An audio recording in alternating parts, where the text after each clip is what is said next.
ഓം ശ്രീനാരായണ പരമഗുരവേ നമഃ. ശ്രീനാരായണ പരമഹംസദേവന്റെ പാതാരവിന്ദങ്ങളിൽ പ്രണാമം.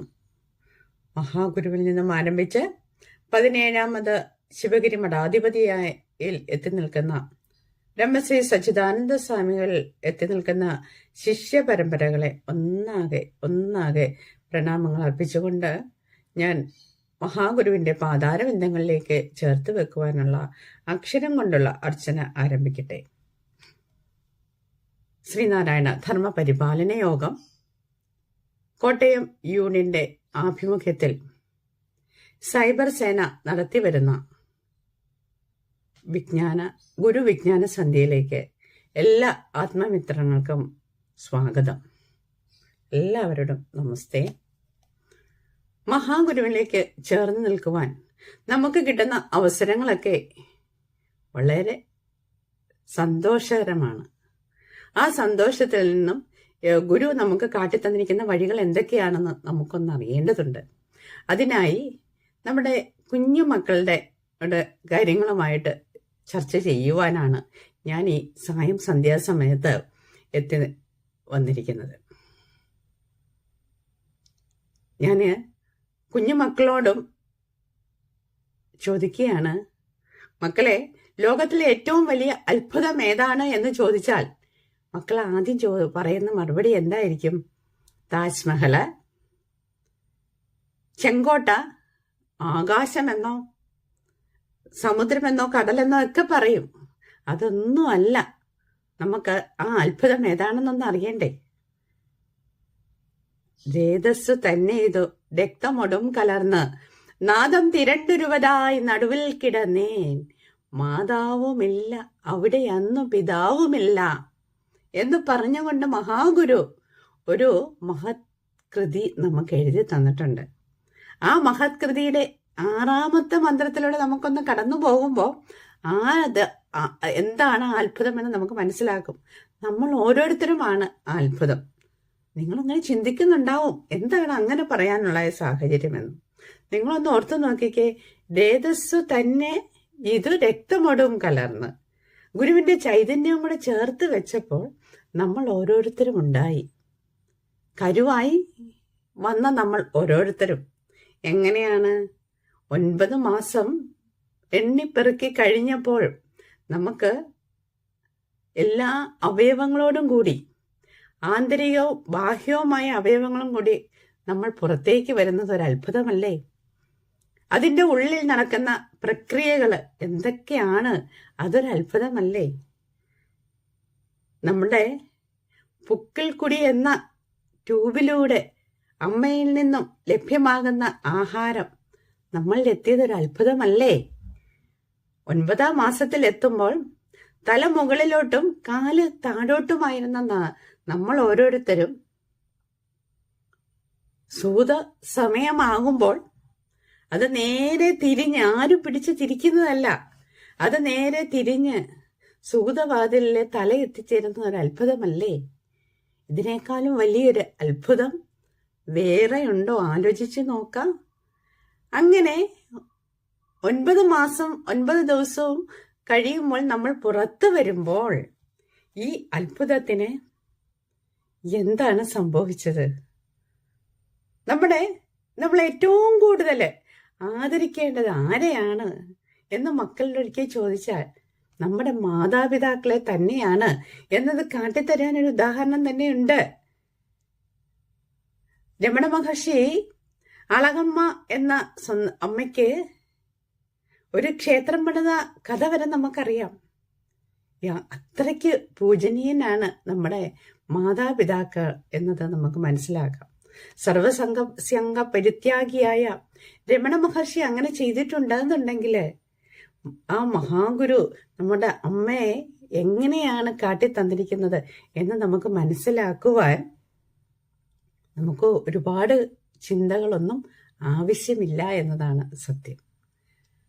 സർവ്വ ജീവജാലങ്ങളും ജഗദീശ്വരന്റെ സന്താനങ്ങൾ തന്നെ ഓരോ ജീവിതവും ഈശ്വര ചൈതന്യമല്ലാതെ മറ്റൊന്നുമില്ല എന്ന് മഹാഗുരു കാട്ടിത്തന്ന മറ്റൊരു ഗദ്യം പ്രാർത്ഥന കൂടിയുണ്ട്. നാം ശരീരമല്ല അറിവാകുന്നു, ശരീരമുണ്ടാകുന്നതിന് മുൻപിലും അറിവായ നാം ഉണ്ടായിരുന്നു. ഇനി ഇതൊക്കെയും ഇല്ലാതെ പോയാലും നാം ഇപ്രകാരം പ്രകാശിച്ചുകൊണ്ട് തന്നെ ഇരിക്കും എന്ന് മഹാഗുരു പറഞ്ഞു തന്നിരിക്കുന്നതും ആത്മോപദേശ ശതകത്തിലൂടെ പറഞ്ഞു തന്നതൊക്കെ ഒന്ന് തന്നെയാ.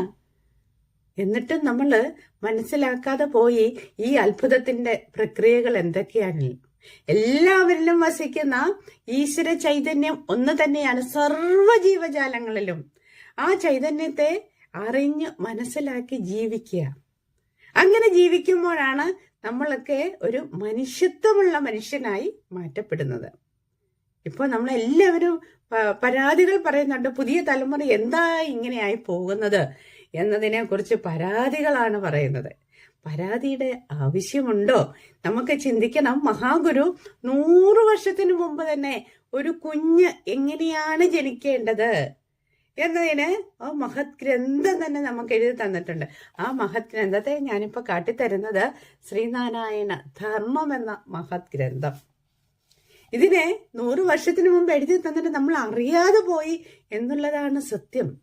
ഒരു അമ്മയുടെ വയറ്റിൽ കിടക്കുമ്പോൾ തന്നെ ഒരു കുഞ്ഞിന്റെ സ്വഭാവ രൂപീകരണത്തിന്റെ 70% സാധ്യമാകുന്നു എന്നത് നമുക്ക് മനസ്സിലാക്കേണ്ടതുണ്ട്.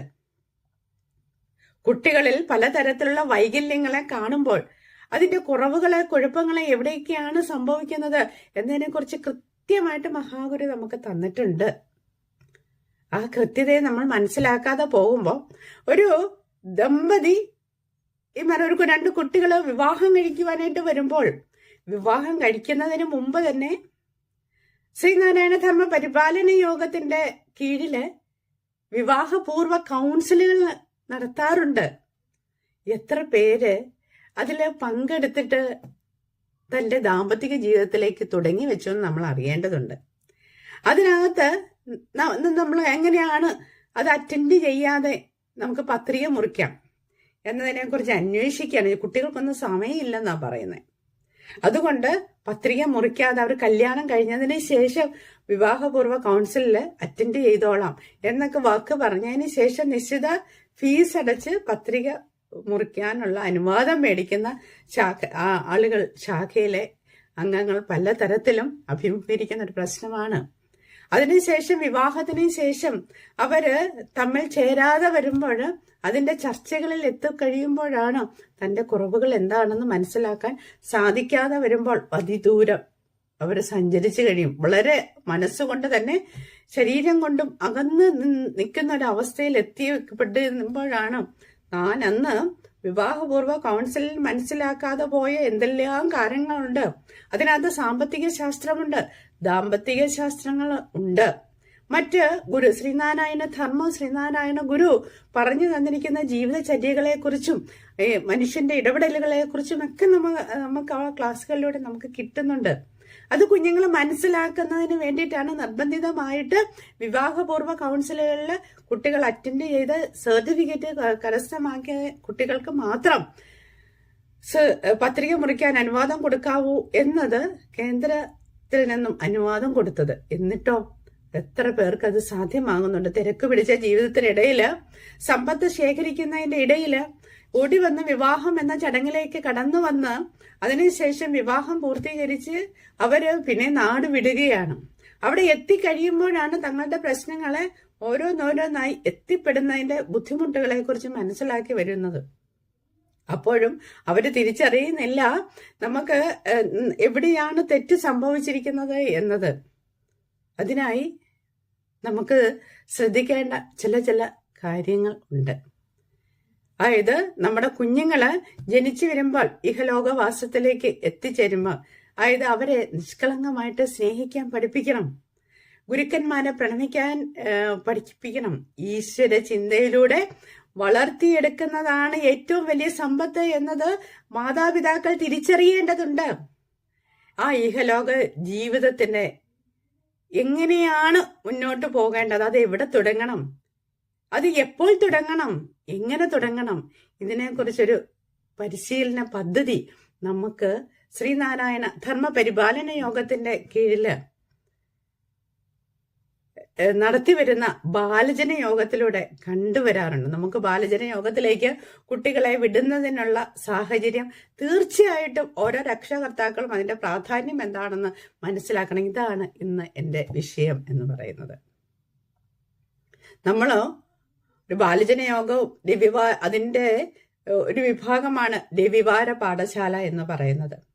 ആ രവിവാര പാഠശാലയിലേക്ക് വിടുന്നതിന് പല രക്ഷകർത്താക്കളോട് ചോദിക്കുമ്പോൾ പറയുന്നത് ആ സമയം അവർക്ക് മറ്റ് വ്യവഹാരങ്ങൾ, മറ്റ് ക്രിയകൾ ഉണ്ടാവും.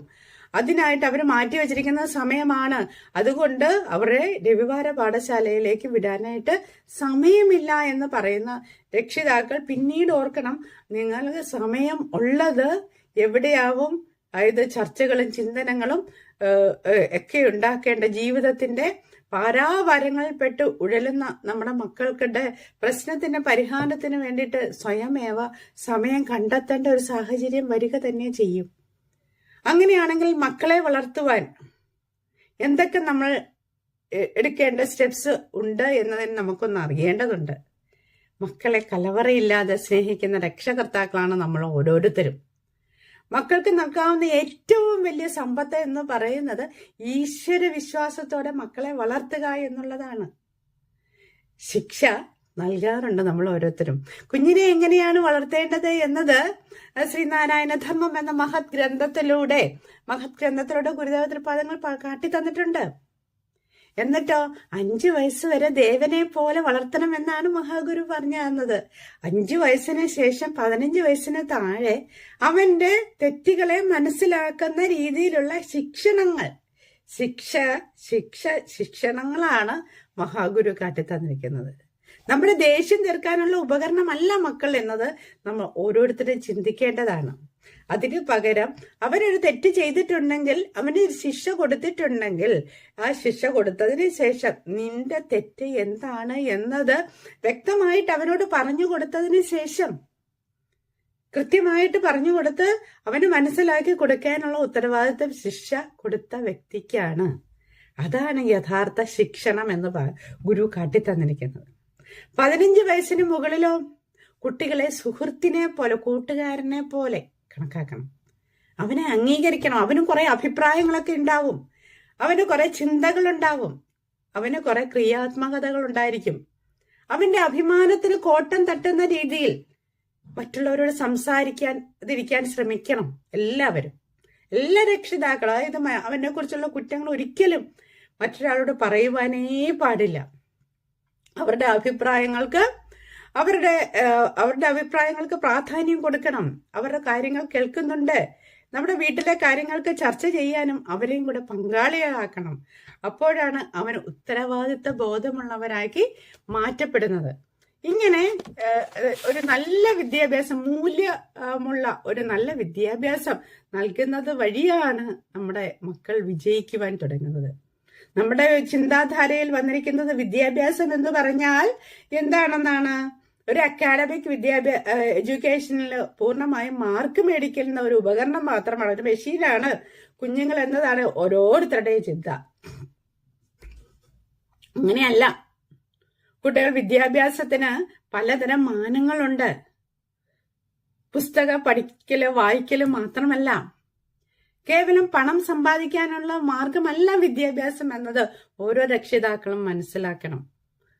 ഇത് കുട്ടികള് മറ്റുള്ള കുഞ്ഞുങ്ങളുമായിട്ട് ഇടപെടട്ടെ, അവര് പങ്കുവെക്കട്ടെ, അവര് ചിന്തിക്കട്ടെ, അവര് കരുതൽ കൊടുക്കട്ടെ, അവര് അനുകമ്പയുള്ളവരായി മാറട്ടെ, അവര് കോർഡിനേറ്റ് ചെയ്യട്ടെ, അവര് നേതൃത്വ പാഠവുമുള്ളവരായി മാറട്ടെ, അവരുടെ നൈപുണ്യ വികസനത്തിനുള്ള മാർഗങ്ങൾ ഉണ്ടാവട്ടെ.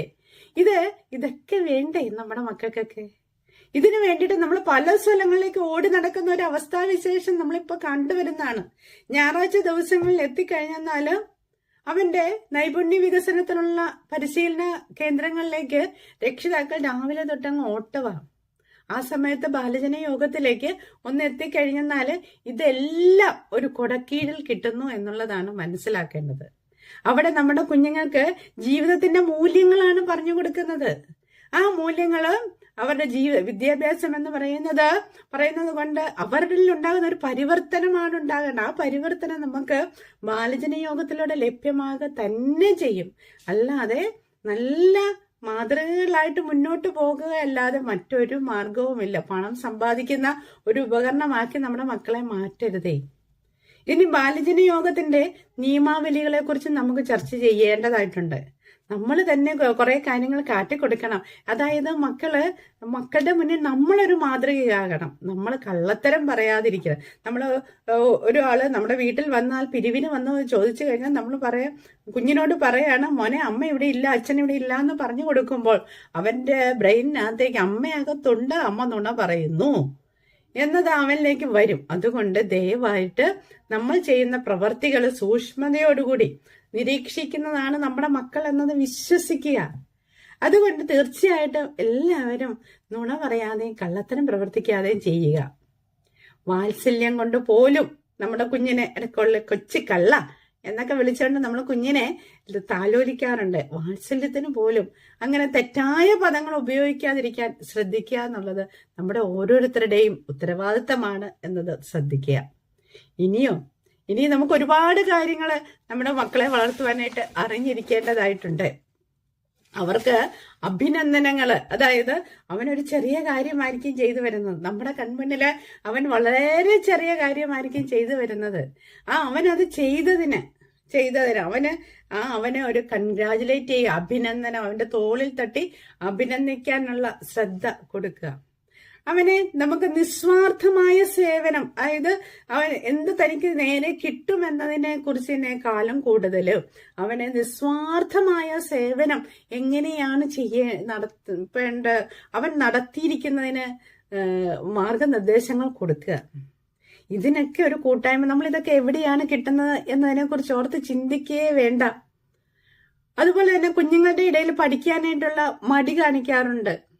ആ മടി കാണിക്കുമ്പോൾ അന്നേരം ഓർത്തണം. പിന്നെ നമ്മൾ തല്ലും വഴക്കും കൊടുത്ത് അവന് ശിക്ഷയും കൊടുത്ത് അവനെ പഠിപ്പിക്കാൻ ഇരുത്തുന്നത് തന്നെ മണ്ടത്തരമാണെന്നാണ് എൻ്റെ അഭിപ്രായം. അതിനു പകരം കുഞ്ഞിനെ സ്വതന്ത്രമാക്കി വിട്ടിട്ട് നിർബന്ധതയില്ലാതെ അവനെ ഒരു മാനസിക സന്തോഷത്തോടു കൂടി ആ പഠിക്കുന്ന വിഭാഗത്തിലേക്ക് അവനെ ഒന്ന് എത്തിച്ചു കൊടുത്തേ. നമ്മുടെ ഒരു ശ്രദ്ധയും കരുതലും അവനോടൊരു സപ്പോർട്ടുമുണ്ട്. അവന്റെ മുന്നിൽ നമ്മളൊരു കൈത്താങ്ങായിട്ടുണ്ട് എന്ന് അവനൊരു തോന്നലുണ്ടാകുന്ന പ്രവർത്തനങ്ങളൊക്കെ ഒന്ന് ചെയ്തു നോക്ക്. അപ്പോൾ അവൻ മിടുക്കനായിട്ട് വരും, നല്ല മിടുക്കനായിട്ട് മക്കളായിട്ട് വരും. ഇനി എല്ലാ മക്കളും ഒരുപോലെയല്ല പഠിക്കുവാനുള്ള കഴിവുള്ള കുഞ്ഞുങ്ങള്. പലതരത്തില് ഓരോ കുട്ടിയും ഓരോ തരത്തിലുള്ള സ്വഭാവം ഉള്ളവരാണ്. അതാണ് ഈ കോടാനുകോടി മനുഷ്യന് ഭൂമിയിലേക്ക് ജന്മം കൊള്ളുമ്പോൾ അതും ഒരു മഹാ അത്ഭുതത്തിലാണ് ഞാൻ പറയുന്നത്. അതായത് പഞ്ചഭൂതങ്ങൾ കൊണ്ട് നിർമ്മിതമായ നമ്മുടെ ശരീരവും അതിന്റെ ഉള്ളിലുള്ള ആത്മാവ് അതിനെ വെച്ചിരിക്കുന്നതും ഒക്കെ അത്ഭുതമല്ലേ?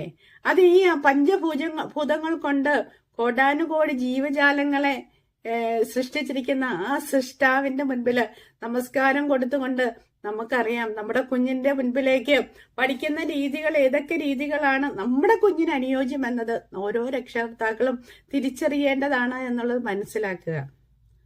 അതായത് നമ്മൾ ഗർഭസ്ഥ കാലഘട്ടത്തില് ഗർഭിണി അനുഭവിക്കുന്ന പലതരത്തിലുള്ള പീഡനങ്ങള്, ശാരീരികവും മാനസികവുമായ പീഡനങ്ങള് ആ കുഞ്ഞിന്റെ സ്വഭാവത്തിന് ബാധിക്കുന്നതാണ്.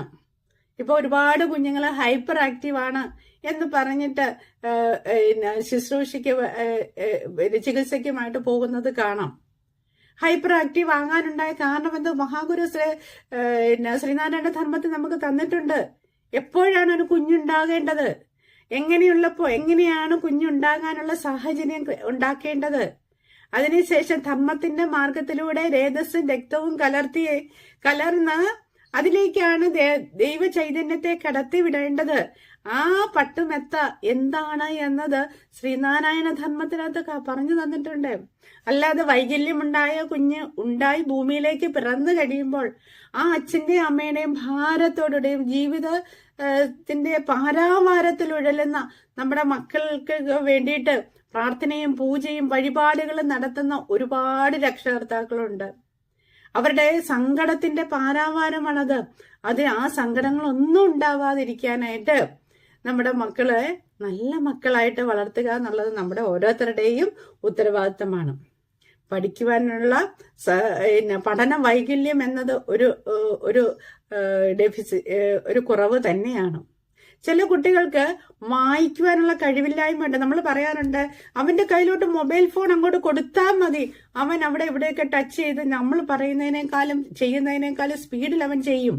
അവൻ എന്നിട്ടാണ് ബുദ്ധിയില്ല എന്ന് പറയുന്നു. ബുദ്ധിയുണ്ട്, നല്ല ബുദ്ധിയാ ടീച്ചറെ എന്ന് പറയാൻ പലരും ശ്രദ്ധിക്കാറുണ്ട്. ബുദ്ധിയുണ്ട്, അവൻ ആ കഴിവായിരിക്കും, അവന്റെ നൈപുണ്യം ആ മേഖലയിലാണെങ്കിൽ ആ മേഖലയിലൂടെ വളർത്തിയെടുക്കേണ്ടത് നമ്മുടെ ആവശ്യമാണ്. ലേണിംഗ് ഡിസബിലിറ്റിക്ക് ആവശ്യമായിട്ടുള്ള മാനേജ്മെന്റ് കൊടുത്താൽ കുഞ്ഞിനെ വളർത്തിയെടുക്കാൻ, അവനെ വികസിപ്പിച്ചെടുക്കാൻ സാധിക്കും. അവന് ഡിസ്ലെക്സിയ, ഡിസ്ഗ്രാഫിയ, ഡിസ്കാൽക്കുലിയ തുടങ്ങിയിട്ടുള്ള കുറവുകളൊക്കെ കുഞ്ഞുങ്ങൾക്ക് ഉണ്ടാകാറുണ്ട്. വായിക്കാനുള്ള കുഴപ്പങ്ങള്, ചില കുട്ടികൾ വായിക്കാൻ വളരെ ബുദ്ധിമുട്ടുണ്ട്. അങ്ങനെയുള്ള ആൾക്കാർക്ക് അതിനുള്ള പരിശീലനം, അതായത് വായിക്കുന്നതിനുള്ള വായിച്ച് പ്രാക്ടീസ് അല്ല, അതിനകത്ത് ഹിയറിംഗ് എയ്ഡുകൾ ഉപയോഗിച്ചുകൊണ്ട് സപ്പോർട്ട് കൊടുത്തുകൊണ്ട് വായിക്കാനുള്ള സാഹചര്യം ഉണ്ടാക്കി ആവശ്യമായിട്ടുള്ള പരിശീലനം കൊടുത്താൽ അവൻ വികസിക്കും.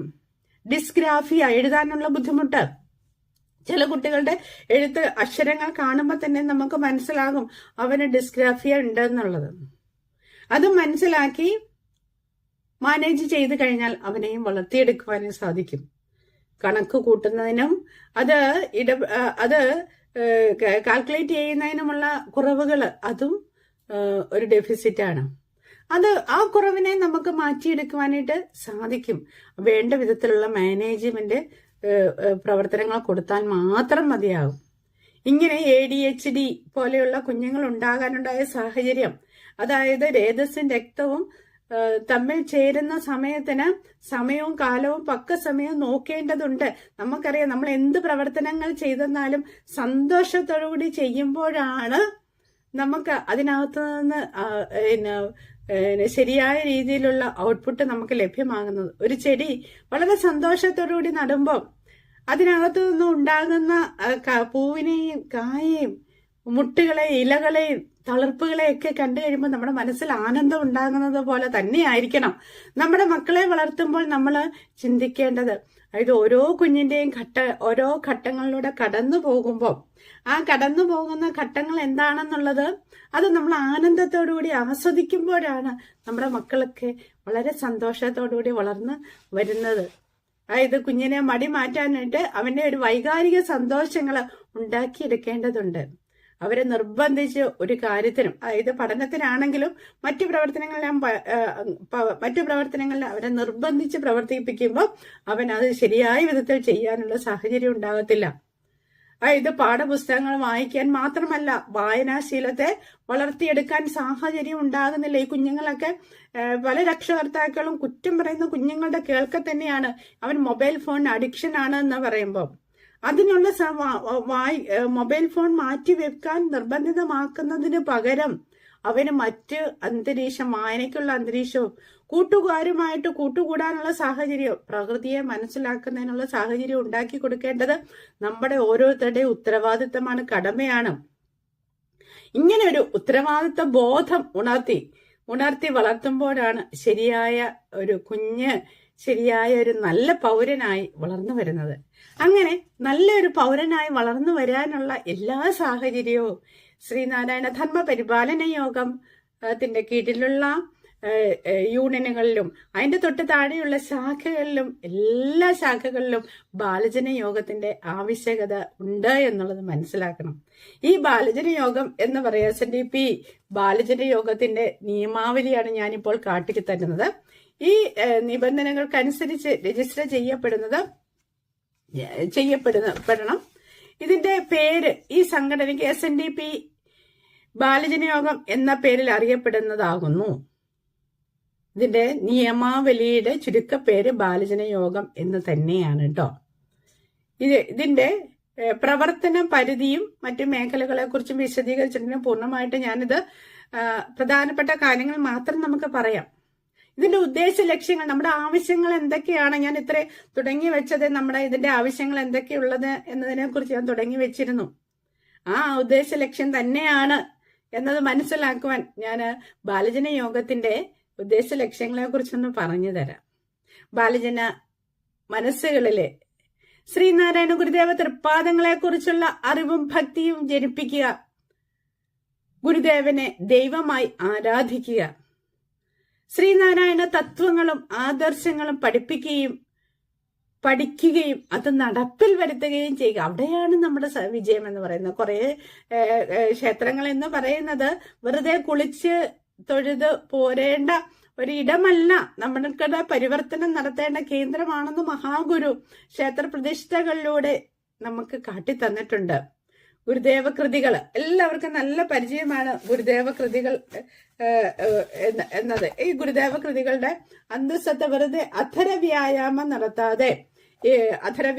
നടത്താതെ നമുക്ക് അതിനകത്തെ കണ്ടന്റ് എന്താണെന്ന് മനസ്സിലാക്കി ആലാപനം നടത്തുമ്പോഴാണ് അതിന്റെ ആത്മാവിനെ നമുക്ക് തിരിച്ചറിയാൻ സാധിക്കുന്നത്. ഗുരുധർമ്മവും ദർശനം എന്നിവയെ സംബന്ധിച്ച് കുട്ടികളിലേക്ക് അവബോധം ഉണ്ടാക്കണം. അങ്ങനെ ഉണ്ടാക്കുമ്പോഴാണ് വിദ്യാഭ്യാസം, കല, സാഹിത്യം, സാങ്കേതിക പരിജ്ഞാനം ഇവയിൽ അഭിരുചിയുള്ളവരെ കണ്ടെത്തുകയും പ്രോത്സാഹിപ്പിക്കുകയും ചെയ്യുക. കുട്ടികളുടെ സ്വഭാവ രൂപീകരണം, അവരിലെ നേതൃത്വ പാഠവം. നമുക്കറിയാം, ലീഡർഷിപ്പ് ക്വാളിറ്റി ഡെവലപ്പ് ചെയ്യുന്നതിന് വേണ്ടിയിട്ട് പലതരത്തിലുള്ള ക്യാമ്പയിനുകളും നമ്മൾ നടത്താറുണ്ട്. ആ ക്യാമ്പയിൻ കൊണ്ട് ഒരു 1-2 ക്യാമ്പിൽ അറ്റൻഡ് ചെയ്താൽ അവിടെ ഡെവലപ്പ് ചെയ്യാൻ സാഹചര്യം കുറവാണ്. അതിന് പകരം നമുക്ക് റെഗുലർ ആയിട്ട് ഓരോ കുഞ്ഞുങ്ങളെയും നമ്മൾ പലതരത്തിലുള്ള പ്രോഗ്രാമുകളെ കോർഡിനേറ്റ് ചെയ്യാനും നേതാവായിട്ടും നേതൃത്വ സ്ഥാനത്തേക്ക് ഉത്തരവാദിത്തങ്ങൾ ഏൽപ്പിച്ചു കൊടുത്തേ. അതായത് മുതിർന്നവരെക്കാൾ കൂടുതൽ വളരെ ഭംഗിയായും ചിട്ടയായും അവരത് വേണ്ട വണ്ണത്തെ കൈകാര്യം ചെയ്യുന്നത് നമ്മൾ മാറി നിന്ന് നോക്കിയാൽ മതി. അവരെ നോക്കി അവരെ കൺഗ്രാജുലേറ്റ് ചെയ്യുക, അഭിനന്ദിക്കുക. വിദ്യാഭ്യാസം, കല, സാഹിത്യ, സാങ്കേതിക പരിജ്ഞാനം ഇവകളിൽ അഭിരുചിയുള്ളവരെ കണ്ടെത്തി അവരെ പ്രോത്സാഹിപ്പിക്കുക. അതായത് ഓരോ കുഞ്ഞും ഓരോ തരത്തിലുള്ള ശില്പശാലകളാണ്. അവരുടെ കഴിവുകളെല്ലാം വ്യത്യസ്തമാണ്.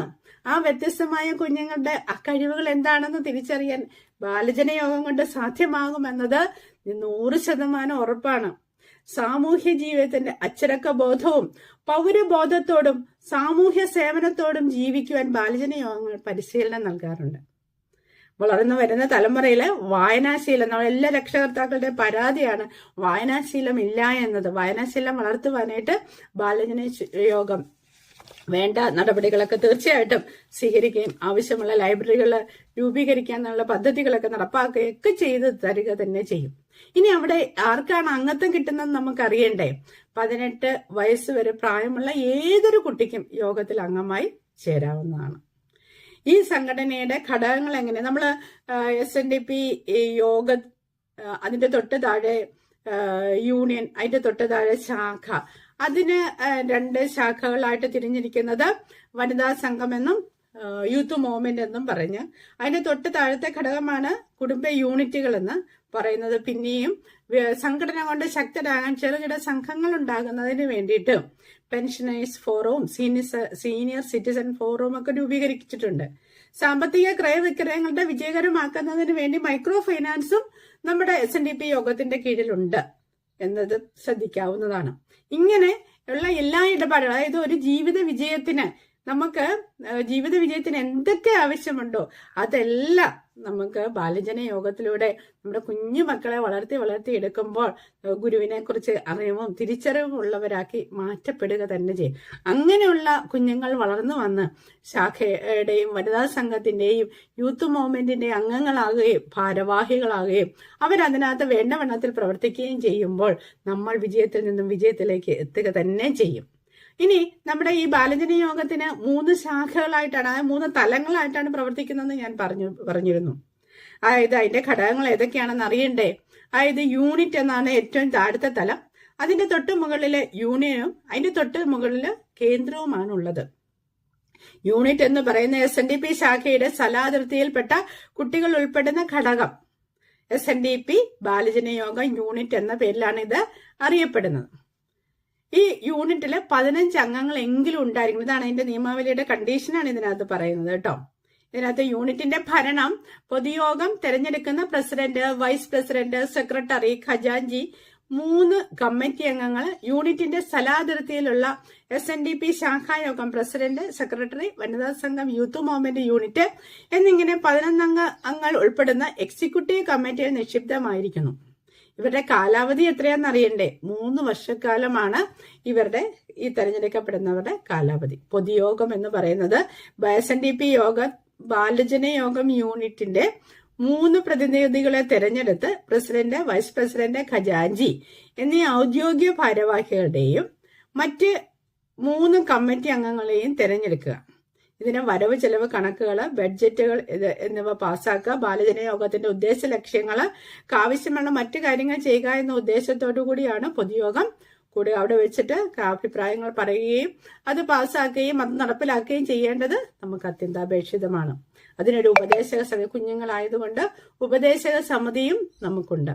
അതായത് ശാഖയുടെ പ്രസിഡന്റ്, സെക്രട്ടറി, വനിതാ സംഘം, യൂത്ത് മൂവ്മെന്റ് പ്രസിഡന്റുമാർ, പഠന ക്ലാസ്സിലെ പ്രധാന അധ്യാപകരിലെ ഒരു പ്രതിനിധി ഉൾപ്പെടുന്ന ഒരു ഉപദേശക സമിതിയും അവിടെ രൂപീകരിക്കേണ്ടതായിട്ടുണ്ട്. നിശ്ചിത ഫോറത്തിൽ അപേക്ഷ പൂരിപ്പിച്ച് യൂണിറ്റ് ശുപാർശയോടുകൂടി രജിസ്റ്റർ ചെയ്യപ്പെട്ട് നിശ്ചിത ഫീസ് അടച്ചാൽ കേന്ദ്ര സമിതിയിലേക്ക് അയച്ചു കൊടുത്തു കഴിഞ്ഞാൽ ഓരോ യൂണിറ്റും രജിസ്റ്റർ ചെയ്യപ്പെടാം. ഇതിനോടൊപ്പം തന്നെ അതിന്റെ തൊട്ട് മുകളിലത്തെ തലമാണ് യൂണിയന്. SNDP യൂണിയന്റെ സ്ഥലാതിർത്തിയിൽപ്പെട്ട ബാലജന യൂണിറ്റുകളെ സംഘടിപ്പിച്ച് സ്ഥാപിക്കുകയും ഘടകങ്ങളെ SNDP ബാലജന യോഗം യൂണിയൻ എന്നാണ് ഇതിനെ വിളിക്കുന്നത്. ഈ കമ്മിറ്റിയുടെ കാലാവധി അടുത്ത വാർഷിക പൊതുയോഗത്തിൽ തെരഞ്ഞെടുക്കപ്പോടുകൂടിയാണ് അവസാനിക്കുന്നത്. ഇവരുടെ കാലാവധിയെ കുറിച്ച് വ്യക്തമായിട്ട് പറഞ്ഞു തന്നിട്ടുണ്ട്. ഇതിന്റെ തൊട്ട് മുകളിലാണ് കേന്ദ്രം. ആ കേന്ദ്ര സമിതിയുടെ പ്രവർത്തനങ്ങളെ കുറിച്ചും നമുക്ക് ഇതിനകത്തൂടെ കാണാവുന്നതാണ്. ഇനി ഇത് കൂടാതെ തന്നെ ബാലജന യോഗത്തിന്റെ സെക്രട്ടറിമാരുടെ ചുമതലകൾ എന്തൊക്കെയാണെന്നുള്ളത് വ്യക്തമാണ്. അതായത് ബാലജന യോഗം സെക്രട്ടറിമാർ, യോഗം യൂണിറ്റ് സെക്രട്ടറി, ബാലജന യോഗം കേന്ദ്ര സമിതി സെക്രട്ടറി എന്നിങ്ങനെയാണ് അറിയപ്പെടുന്നത്. ദൈനംദിനം ഭരണകാര്യങ്ങൾ നിർവഹിക്കുക, എക്സിക്യൂട്ടീവ് കമ്മിറ്റിയുടെയും പൊതുയോഗം വിളിക്കുക, മീറ്റിങ്ങുകളുടെ മിനിറ്റ്സ് തയ്യാറാക്കി അധ്യാപകന്റെ അംഗീകാരം വാങ്ങി സൂക്ഷിക്കുക, കണക്കുകൾ സൂക്ഷിക്കുക, എഴുത്ത് കുത്തുകൾ നടത്തുക, കണക്കുകൾ, ബഡ്ജറ്റ് എന്നിവ എക്സിക്യൂട്ടീവ് കമ്മിറ്റിയുടെ അംഗീകാരത്തോടുകൂടി പൊതുയോഗത്തിൽ ഹാജരാക്കുക എന്നിവ സെക്രട്ടറിയുടെ ചുമതലയാണ്. പിന്നെ ഖജാൻജിയുടെ ചുമതലകൾ എന്തൊക്കെയാണെന്നും പിന്നെ ഇവിടെ ആരാണ് അധ്യക്ഷനാകേണ്ടത്? ബാലജന യോഗത്തിന്റെ മീറ്റിംഗിനകത്ത് അധ്യക്ഷനാകേണ്ടത് പ്രസിഡന്റ് ആണ്. പ്രസിഡന്റിന്റെ അഭാവത്തിൽ വൈസ് പ്രസിഡന്റ്. ഇവർ രണ്ടുപേരും ഇല്ല എന്നുണ്ടെങ്കിൽ അവരുടെ രണ്ടുപേരുടെ അഭാവത്തിൽ ഹാജരുള്ള അംഗങ്ങളിൽ നിന്നും തെരഞ്ഞെടുക്കപ്പെടുന്ന മറ്റൊരു അംഗത്തെ നമുക്ക് അധ്യക്ഷതയിലേക്ക് കൊടുക്കാവുന്നതാണ്. മീറ്റിംഗുകൾ വർഷത്തിൽ ഒരിക്കലെങ്കിലും കൂടിയിരിക്കണം എന്നത് നിർബന്ധമാണ്. ആവശ്യമെങ്കിൽ വിശേഷ പൊതുയോഗം വിളിച്ചു കൂട്ടാവുന്നതാണ്. കോറം എന്ന് പറയുന്നത് minimum number of members attended in A meeting ആണ്. അത് എന്ന് പറയുന്നത് എത്രയാണെന്ന് അറിയണ്ടേ? അതായത് 7 ആകെയുള്ള അംഗങ്ങളുടെ 5-1 ഏതാണോ കുറവ് അതാണ് കോറമായിട്ട് കണക്കാക്കാറുള്ളത്. ഇങ്ങനെ യൂണിറ്റും യൂണിയനും കേന്ദ്രവും SNDP യോഗം ഹെഡ് ഓഫീസിൽ രജിസ്റ്റർ ചെയ്യപ്പെടേണ്ടതാണ്. ഇങ്ങനെയുള്ള ധനാഗമ മാർഗങ്ങളെക്കുറിച്ചും അതിന്റെ എങ്ങനെയാണ് നോട്ടീസ് കൊടുക്കേണ്ടത്, പൊതുയോഗം വിളിച്ചു കൂട്ടേണ്ടതും എത്ര ദിവസം മുമ്പാണ് നോട്ടീസ് കൊടുക്കേണ്ടതിനുള്ള വിശദാംശങ്ങളെല്ലാം അടങ്ങിയിട്ടുള്ളതാണ് ബാലജന യോഗത്തിന്റെ നിയമാവലിക്കകത്ത്, നിബന്ധനകൾക്കകത്ത് കൊടുത്തിട്ടുണ്ട്. ഇത് നമുക്ക് മനസ്സിലാക്കിയതിനു ശേഷം ബാലജന യോഗം എല്ലാ ശാഖകളിലും തുടങ്ങേണ്ടത് വളരെ അത്യന്താപേക്ഷിതമാണ്. ഗുരുവിനെ അറിഞ്ഞും മനസ്സിലാക്കിയും വളരട്ടെ നമ്മുടെ മക്കൾ ഓരോരുത്തരും.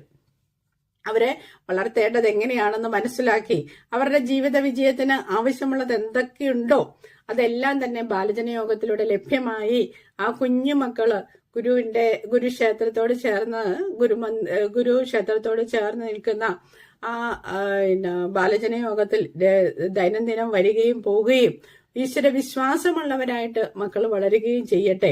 അങ്ങനെ ആ ഈശ്വര വിശ്വാസമുള്ള മക്കളാണ് നമ്മുടെ ഏറ്റവും വലിയ സമ്പത്ത് എന്ന് പറയുന്നത്. അങ്ങനെ നല്ല പൗരനായിട്ട് വളർത്തിവിടാനായിട്ട് നമുക്ക് ഓരോരുത്തർക്കും സാധ്യമാകണം. ഓരോ ഗുരുഭക്തരും മഹാഗുരുവിന്റെ പാതാര ബിന്ദങ്ങളിലേക്ക് ചേർത്ത് വെച്ചുകൊണ്ട് നമ്മുടെ മക്കളെ ഓരോരുത്തരെയും വളർത്തിയെടുക്കുമ്പോൾ ഒരു കുട്ടികളും ചീത്തയല്ല, ഒരു കുഞ്ഞും ചീത്തയല്ല. അവർ ഡോക്ടർ ഓഫ് സർക്കംസ്റ്റാൻസസിൽ പറയുന്നുണ്ട്, ഒരുവന് നല്ലവനായ ചീത്തയായി ജനിക്കുന്നില്ല, അവന്റെ സാഹചര്യമാണ് അവനെ അങ്ങനെയാക്കി മാറ്റപ്പെടുന്നത്. അതുകൊണ്ട് ഒരു കുഞ്ഞിനെ ജനിപ്പിക്കുമ്പം അതിനു മുമ്പും അതിന് ശേഷവും ചെയ്യേണ്ട പ്രവർത്തനങ്ങൾ എന്തിനൊക്കെ വളരെ കരുതലോടുകൂടി നിന്നതിന് ശേഷം കുഞ്ഞുങ്ങളെ വളർത്തിയെടുക്കാൻ ശ്രദ്ധ കാണിക്കുക. കുഞ്ഞുങ്ങളെ നല്ല മക്കളായിട്ട് നമ്മുടെ വീടിനും നാടിനും നാട്ടുകാർക്കും ലോകത്തിന് തന്നെ പ്രയോജനകരമായ സമ്പത്തായി നമ്മുടെ കുഞ്ഞുങ്ങൾ ഓരോരുത്തരും വളരട്ടെ. അതിന് ബാലജനയോഗം നിങ്ങളെ കൈപിടിച്ചുയർത്തുവാൻ, നമ്മുടെ കുഞ്ഞുങ്ങളെ കൈപിടിച്ചുയർത്താൻ 2 കൈ നീട്ടി SNDP യോഗം നിൽക്കുകയാണ്. ഓരോ മക്കളെയും ബാലജന യോഗത്തിലേക്ക് ചേർത്ത് വെച്ചുകൊണ്ട് കൃത്യമായിട്ട് ദിവ്യവാര പാഠശാലയിലെ സന്തോഷങ്ങളും ആനന്ദങ്ങളും അവരനുഭവിക്കട്ടെ, ആസ്വദിക്കട്ടെ, പങ്കാളികളായി മാറട്ടെ. ആ സാമൂഹ്യ വ്യവസ്ഥിതി എന്താണെന്ന് മനസ്സിലാക്കട്ടെ. അങ്ങനെ അവർ വിജയത്തിൽ നിന്ന് വിജയത്തിലെത്തട്ടെ എന്നുള്ള പ്രാർത്ഥനയോടുകൂടി മഹാഗുരുവിന്റെ തൃച്ചേവടികളിലേക്ക് ഞാൻ എൻ്റെ വാക്കുകൾ ചേർത്ത് വെച്ചുകൊണ്ട് നിർത്തട്ടെ. ശ്രീനാരായണ ധർമ്മ പരിപാലന യോഗം കോട്ടയം യൂണിയന്റെ ആഭിമുഖ്യത്തിൽ നടത്തിവരുന്ന ഈ ഗുരു വിജ്ഞാന സന്ധ്യയിലേക്ക് എല്ലാ മക്കളെയും വളർത്തിക്കൊണ്ടുവരാനുള്ള മാർഗനിർദ്ദേശങ്ങളുമായിട്ടാണ് ഞാൻ ഇന്ന് വന്നത്.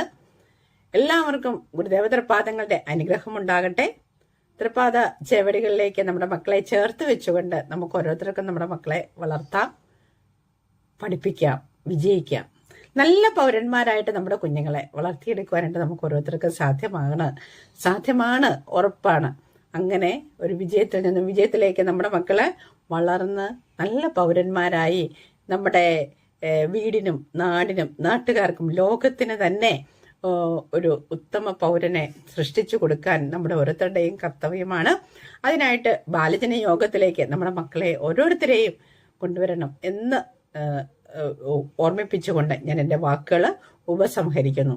മഹാഗുരുവിൻ്റെ തൃപ്പാദങ്ങളിലേക്ക് ഞാൻ എൻ്റെ വാക്കുകൾ അക്ഷരം കൊണ്ടുള്ള അർച്ചനയായിട്ട് നൽകിക്കൊണ്ട് എൻ്റെ വാക്കുകൾ നിർത്തട്ടെ. നന്ദി, നമസ്തേ.